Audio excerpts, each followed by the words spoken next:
Bismillahirrahmanirrahim. Assalamualaikum warahmatullahi wabarakatuh. Oke, sebelumnya perkenalkan saya Riki Misbah Falah, program studi Manajemen S1 Fakultas Ekonomi dan Bisnis di Universitas Widyatama.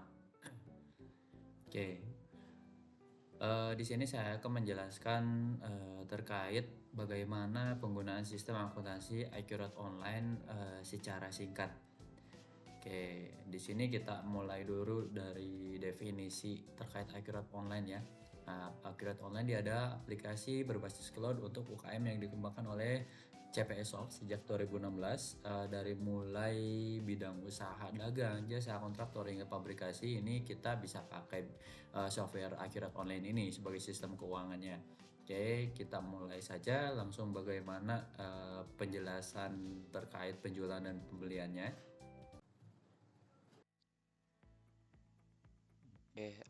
Bismillahirrahmanirrahim. Kita langsung saja ya, bagaimana step-step penggunaan Accurate Online ini ya.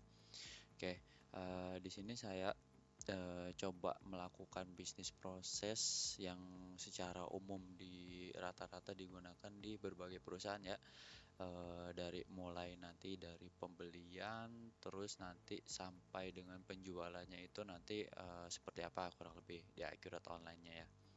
Nah, untuk tampilan awal Accurate Online ini kurang lebih seperti ini. Di awal kita akan disajikan satu dashboard terkait laporan singkat satu database perusahaan ini. Nah, dan juga di sebelah kiri layar kita bisa kita lihat di sini ada 10 modul utama yang nantinya akan menunjang segala aktivitas transaksi di satu perusahaan itu. Oke. Nah, di sini ada dari mulai mode pengaturan, perusahaan, penjualan, pembelian, sampai di akhir itu ada daftar laporannya, gitu. Oke, untuk step awal kita mungkin bisa langsung dari mode pembelian. Oke, nah dari mode pembelian ini untuk bisnis proses setiap perusahaan bisa beda-beda ya nantinya. Tergantung nanti case-nya kita sesuaikan. Ada yang dari PO dulu atau pesanan pembelian dulu, dan bisa jadi ini ada satu perusahaan yang langsung terima invoice dari vendornya tanpa dia melakukan PO terlebih dahulu. Nah, di sini saya akan coba jelaskan flow secara normalnya ya, yang melalui pesanan pembelian contohnya. Nah, untuk itu kita tinggal klik saja mode pembelian. Nah, lalu kita tinggal klik pesanan pembelian. Nah, kita di sini diminta untuk memilih pemasok. Nah, kita nanti sebelumnya harus daftarkan dulu nih siapa aja nih pemasok yang ada di perusahaan kita. Nah, contoh di sini saya menggunakan CV Alam Lestari. Nah, terus di sini ada tanggal. Tanggal di sini itu otomatis per hari kita menginput ya. Tapi kalaupun nanti ada backdate pun ini bisa kita sesuaikan tanggalnya. Itu tinggal dipilih saja. Nah, terus kita tinggal pilih aja. Di sini kita tinggal cari nama item yang nanti akan kita pesan ke pemasok CV Alam Lestari ini. Itemnya apa aja sih?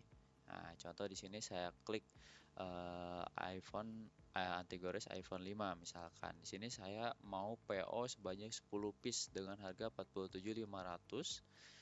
Udah include, udah ada PP-nya ya di sini. Bisa kita lihat, terus kita lanjut. Nah, dari sini kita bisa lihat ada PPN dan ada total, ada subtotal. Nah, artinya eh, transaksi ini sudah kena PPN ya dalam pembeliannya nanti itu. Nah, terus nanti kita tinggal isi aja info lainnya yang ada icon I seperti ini. Nah, di sini nanti kita diminta juga mengisikan syarat pembayaran, terus alamat kirim, untuk cabang dan mana, kalaupun ada nanti keterangan transaksi atau keterangan PO bisa kita isikan di sini. Oke, kalau sudah ini kita isi semua, oke, step selanjutnya kita nanti bisa tinggal cetak atau print PO-nya, atau misalkan kita nanti mau langsung proses aja nih ke penerimaan barangnya. Nah, kan begitu PO selesai nanti biasanya akan ada pengiriman barang dari vendornya. Nah, di sini case-nya contoh saya langsung ke penerimaan barang. Nah, kita klik aja tadi proses. Nah, ini sedang loading ya. Nah, oke, ini udah berpindah modul nih, kita ada di modul penerimaan barang. Nah, ini terima darinya tadi sudah betul ya dari CV Alam Lestari. Nah, terus kita diminta di sini mengisikan nomor terima. Nomor terima ini kita isikan nomor surat jalan dari vendornya biasanya ya. Nah, biasanya ada dalam surat lampiran surat jalan dari vendor. Oke. Nah, kalau misalkan barangnya itu kita terima semua, ini bisa kita langsung proses ke faktur pembelian ya.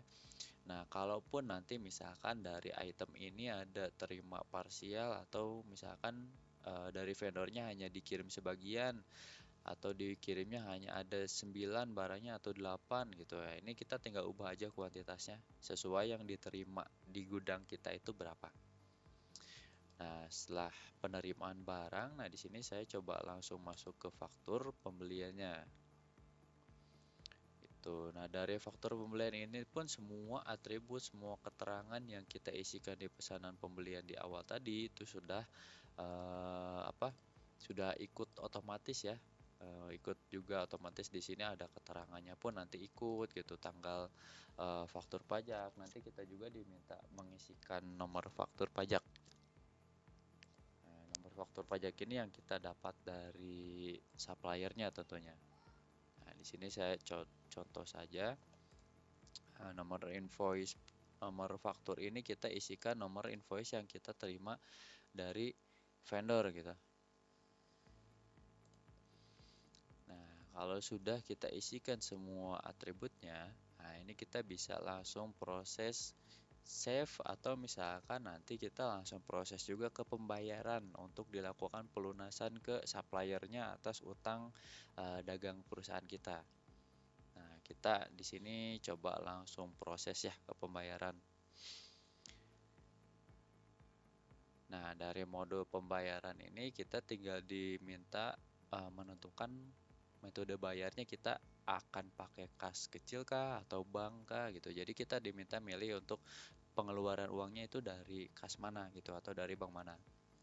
Nah, dari sini kita tinggal tentukan banknya, di sini contoh Bank BCA, terus kita tinggal klik refresh ini, button refresh, hitung nilai pembayaran. Nah, nanti nominal bayar yang ada di bawah sini itu otomatis akan naik ke atas. Nah, kalau sudah kita tinggal klik simpan. Nah, itu secara bisnis proses pembelian secara umum kurang lebih seperti itu untuk step-stepnya di iQuick Online. Nah, sekarang kita mungkin langsung ke proses penjualannya gitu. Nah, secara bisnis proses penjualan di setiap perusahaan itu sama ya, berbeda-beda. Nah, di sini mungkin secara lengkapnya ada dari penawaran penjualan, pesanan penjualan, pengiriman, uang muka, sampai tadi kita nanti penerimaan atas penjualan yang kita lakukan. Nah, oke, kita langsung saja kita masuk misalkan ke penawaran penjualan.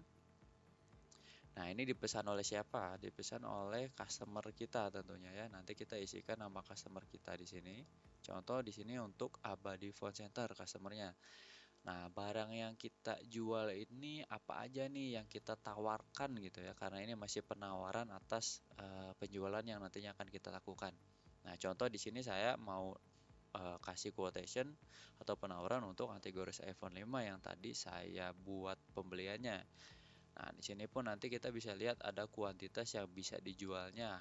Nah, di sini ada 151 piece nih. Nah, contoh di sini saya buat penawaran misalkan sebanyak 100 piece. Oke. Nah, ini info harganya ini bisa kita isi juga. Kalau ada diskon bisa diisi. Kalau sudah kita klik lanjutkan. Nah, dari penawaran ini nanti biasanya kita simpan ya. Kita simpan atau nanti kita print untuk kita kirimkan ke Abadi Phone Center atau ke customer kita. Nah, berikut contoh form quotation-nya ya. Nah, nanti ini kita bisa lakukan modifikasi terhadap desain cetakannya ini. Oke, kalau sudah di sini ada status juga. Di sini status quotation-nya itu menunggu diproses. Nah, kalau kita sudah proses nih, sudah tahap selanjutnya dari penawaran, nantinya akan masuk ke pesanan penjualan atau sales order gitu. Nah, dari quotation atau penawaran penjualan ini kita tinggal klik proses, lalu nanti kita langsung masuk ke eh, pesanan penjualannya. Nah, untuk step-stepnya itu sama kurang lebih dengan pembelian tadi. Nah, di sini ada PPN juga, kita ubah di 11%. Nah, kalau sudah pesanan penjualan, kita tinggal klik simpan. Oke, nah selanjutnya di sini kita bisa lihat historinya juga. Di sini ada history penjualan ke Abadi Phone Center, statusnya menunggu diproses.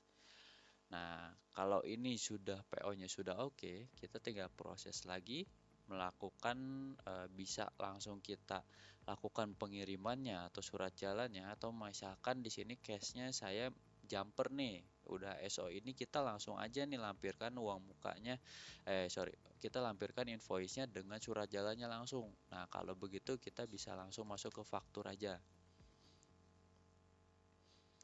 Nah, dari faktur ini kita tinggal ubah-ubah aja sedikit, misalkan dari keterangannya, keterangan invoice-nya nanti kita mau isikan apa, terus nomor faktur pajak yang kita isi, yang kita lampirkan yang untuk bukti pemotongannya ini nanti kita isikan juga di sini nomor fakturnya. Nah, kalau sudah kelengkapannya diisi semua, kita tinggal klik simpan gitu. Dan semua transaksi yang telah kita simpan itu otomatis nanti jurnal akuntingnya itu langsung masuk ke laporan. Nah, contohnya di sini faktur penjualan, di sini jurnalnya langsung terbentuk otomatis. Nah, jadi udah nggak perlu lagi kita rekap-rekap jurnal transaksi gitu, yang waktunya butuh proses lumayan lama ya. Nah, dari faktur penjualan jika sudah, kita sama seperti pembelian, kalau misalkan customernya udah bayar, kita tinggal proses ke pembayaran. Nah, transfernya atau misalkan customernya bayarnya ke bank mana atau ke kas mana. Nah, contoh di sini ke Bank BCA, sama kita klik refresh, terus kita klik simpan. Nah, itu satu flow pembelian dan penjualan yang ada di Akurat Online kurang lebih seperti itu step-stepnya. Nah, secara singkatnya seperti itu. Nah, dan bisa kita lihat daftar laporannya dari penjualan dan pembelian yang kita tadi buat ya. Kita contoh di sini kita buka laporan laba rugi ya. Nah, ini atas penjualan yang tadi saya buat ke Abadi Phone Center ini sudah real time. Dan ini HPP-nya yang saya beli nih dari pembeliannya itu. Jadi udah real time, semuanya langsung masuk ke laporan. Nah, itu kurang lebih secara singkat terkait proses penjualan dan pembelian gitu ya. Nah, itu masih banyak lagi sebenarnya fitur-fitur yang ada di iQurat Online ini.